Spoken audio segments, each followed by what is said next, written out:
আসসালামু আলাইকুম। সংবাদে আপনাদের সবাইকে স্বাগত জানাচ্ছি। আমি ফিরোজ তোহা। শুরুতেই আরবে কেবলস সংবাদ শিরোনাম। দর্শক, জানিয়ে দেব আমাদের হাতে পাওয়া সর্বশেষ আপডেট বাংলা সংবাদ। শুরুতে থাকবে সংবাদ শিরোনাম, পরে বিস্তারিত। ক্ষমতা নয়, জনতার জুলাই। তারপর জানিয়ে দিব মঞ্চে জামায়াত এমপির সঙ্গে বিএনপির নেতার বাকবিতণ্ড, ভিডিও ভাইরাল। এখন জানিয়ে দিব এনসিপির নেতার বক্তব্য, জয় বাংলা, পরে বললেন সরি। এবং সর্বশেষ জানিয়ে দিব আবু সাইদ জুলাই আন্দোলনে নেমেছিলেন তারেক রহমানের ডাকে। দর্শক, এতক্ষণ শুনছিলেন সংবাদ শিরোনাম, এখন শুনবেন বিস্তারিত জানার আগে আপনি যদি আমাদের চ্যানেলে নতুন এসে থাকেন তাহলে অবশ্যই চ্যানেলটিকে সাবস্ক্রাইব করবেন। আর ভিডিওটি আপনি কোন জেলা থেকে দেখছেন এবং শুনছেন অবশ্যই কমেন্ট বক্সে লিখে যাবেন। এখন বিস্তারিত। ক্ষমতা নয়, জনতাই জুলাই। বছর ঘুরে জুলাই ফিরে আসে হাজারো শহীদের রক্তর দায় নিয়ে। সেই আকাঙ্ক্ষা আর স্বপ্ন নিয়ে জুলাই গণ অভ্যুত্থানে লাখো মানুষ রাস্তায় নেমে এসেছিল। তার কতটুকু আমরা পূরণ করতে পেরেছি, সেই প্রশ্নের উত্তর নির্মমভাবে খোঁজার কঠিন দায় আমাদের রয়েছে। জুলাইকে স্মরণ করা মানেই সেই প্রতিশ্রুতির কাছে ফিরে যাওয়া, নিজেদের জিজ্ঞাসা করা যে বৈষম্য, অন্যায়, দমন নিপীড়ের বিরুদ্ধে মানুষ জীবন দিয়েছিল, সেই বাংলাদেশ গড়ার পথে আমরা কত দূরে এগোতে পেরেছি। শহীদ রিয়া, শহীদ নাইমা, শহীদ নাফিসার পরিবারের মতো হাজারো শহীদদের পরিবার জীবনে আর কোনোদিনই স্বাভাবিক জুলাই ফিরে আসবে না। ঠিক তেমনই স্বাভাবিক জুলাই আর আসবে না আমার মতো প্রতিদিন জুলাইয়ের রাস্তায় থাকা অসংখ্য মানুষের জীবনেও। বৈষম্য বাংলাদেশের স্বপ্ন রাজপথ রঞ্জিত করা অসংখ্য তরুণের মনে জুলাই যে ছাপ এঁকে দিয়ে গেছে তা আজীবন আমাদের বয়ে বেড়াতে হবে।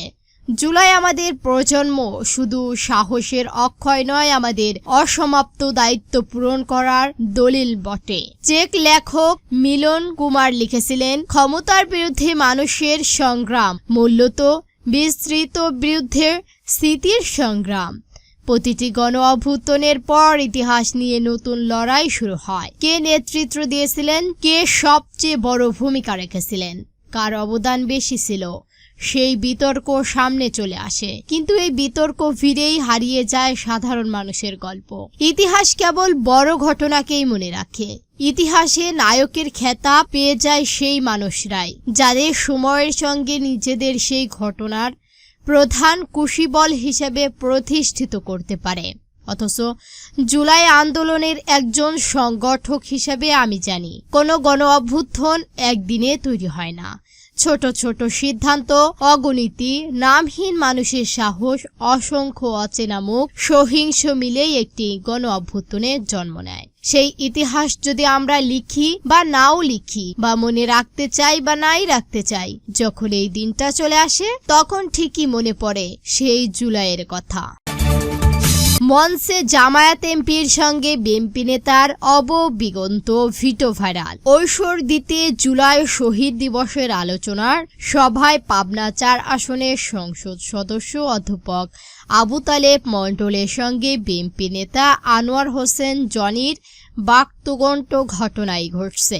এই ঘটনায় একটি ভিডিও সামাজিক যোগাযোগ মাধ্যমে ভাইরাল হয়েছে খুব। বৃহস্পতিবার ১৬ জুলাই বিকালে ঐশ্বরদী উপজেলার পরিসর সমন্বয়ক এবং সম্মেলন কক্ষ উপজেলার প্রশাসনে আয়োজিত আলোচনা সভায় এই ঘটনা ঘটে। সভা জেলা জামায়াতের ইসলামিক আমির ও পাবনা ৪ আসনের সংসদ সদস্য অধ্যাপক আবু তালেব মণ্ডল প্রধান অতিথি ছিলেন। বক্তব্য তিনি বলেন, জুলাই শহীদদের আত্মত্যাগ নতুন বাংলাদেশের ভিত্তি রচনা করেছে। তাদের স্বপ্ন বাস্তবায়নের জন্য বৈষম্যহীন গণতান্ত্রিক ও জবাবদিহিমূলক রাষ্ট্র গঠন খুবই জরুরি।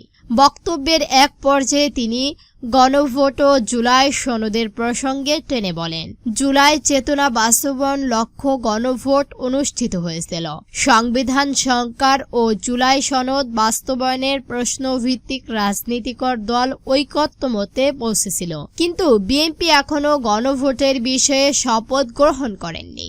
এই বাস্তব এবং জাতির প্রত্যাশার সঙ্গে সামঞ্জস্যপূর্ণ নয়। এর পরপরই সেখানে উপস্থিতি ঐশ্বরদী পৌর বিএনপির সাবেক এবং যুগান্ত সাধারণ সম্পাদক ও সাবেক pro council Anwar Hossain Johnny দাঁড়িয়ে এমপিদের বক্তব্যে আপিল জানান। আনোয়ার হোসেন জনি উত্তেজিত হয়ে দাঁড়িয়ে বলেন, আপনি সরকারের বিরুদ্ধে এভাবে কথা বলতে পারেন না। সরকার দলের কোনো সমালোচনা করা যাবে না। এই সময় সভাকক্ষে উপস্থিত বিভিন্ন পক্ষের মধ্যে তর্ক বিতর্ক শুরু হলে উত্তেজনা ছড়িয়ে পড়ে।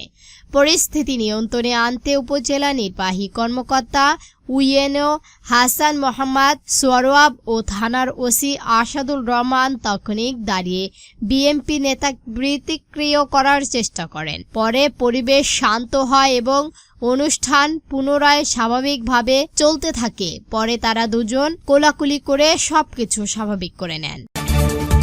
এনসিপির নেতার বক্তব্যে জয় বাংলা বলে পরে বলেন সরি।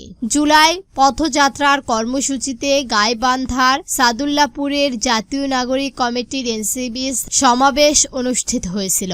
সমাবেশে বক্তব্যের শেষে জয় বাংলা স্লোগান দিয়ে এনসিপির সাদুল্লাপুর উপজেলার শাখা আহ্বায়ক শফিজুল ইসলাম এরপর মুহূর্তেই তার বক্তব্য একটি ভিডিও সামাজিক যোগাযোগ মাধ্যমে খুব বেশি ভাইরাল হয়। বৃহস্পতিবার 16 জুলাই বিকালে সাদুল্লাপুর শহীদ মিনার চত্বরে অনুষ্ঠিত সমাবেশের বক্তব্যে শেষ অংশে এই স্লোগান দেন শফিজুল ইসলাম। আয়োজিত এই সমাবেশে সভাপতিত্ব ছিলেন তিনি। বক্তব্যে শফিজ ইসলাম বলেন, আমি সাদুল্লাপুর উপজেলা জামালপুর ইউনিয়ন পরিষদের চেয়ারম্যান পদে নির্বাচনের জন্য পাড়া মহল্লায় কথা বলেছি।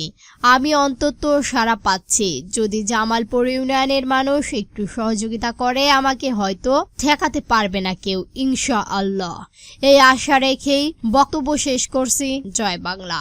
এই স্লোগান দেওয়ার পরপরই কেন্দ্রীয় নেতা সহ উপস্থিত নেতাকর্মীরা তার দিকে তাকান এবং সমাবেশে উপস্থিত এনসিপির কেন্দ্রীয় নেতা নাসির উদ্দিন পাটোয়ারি শারজিত আলম মুস্কি হাসেন। এই সময় অনুষ্ঠানে কিছুক্ষণ হাস্যকর সৃষ্টি দেখা যায়। পরে অবশ্যই এই ভুলের জন্য তাৎক্ষণিকভাবে সরি বলে ইনকিলাব জিন্দাবাদ স্লোগান দিয়েই মঞ্চ থেকে নেমে আসেন শফিজ ইসলাম। আবু সাইদ জুলাই আন্দোলনে নেমেছিলেন তারেক রহমানের ডাকে।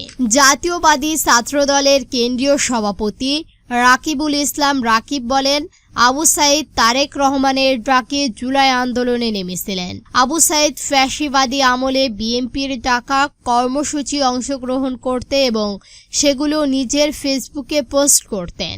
বৃহস্পতিবার বিকাল 6:30টায় বেগম রোকেয়া বিশ্ববিদ্যালয়ের শহীদ আবু সাইদ গেটের সামনে ঢাকা কুড়িগ্রাম মহাসড়কে রংপুর বিভাগের ছাত্র সমাবেশ প্রধান অতিথির বক্তব্যে এই কথা বলেন তিনি। সমাবেশে তিনি ডাকসু ভিপি সাকিব কায়েল ও শিবিরকে উদ্দেশ্য করে বলেন, একটি ছাত্র সংগঠন বলে তারা লেজুর ভিত্তিক ছাত্র রাজনীতি করে না। শুধু তাই নয়, তারা এটাও বলেছেন জামায়াতের সঙ্গে তাদের কোনো রাজনীতিকর সম্পর্ক নেই, কিন্তু শিবিরের পথে থাকা অবস্থায় জামায়াতের যোগদান করেছেন।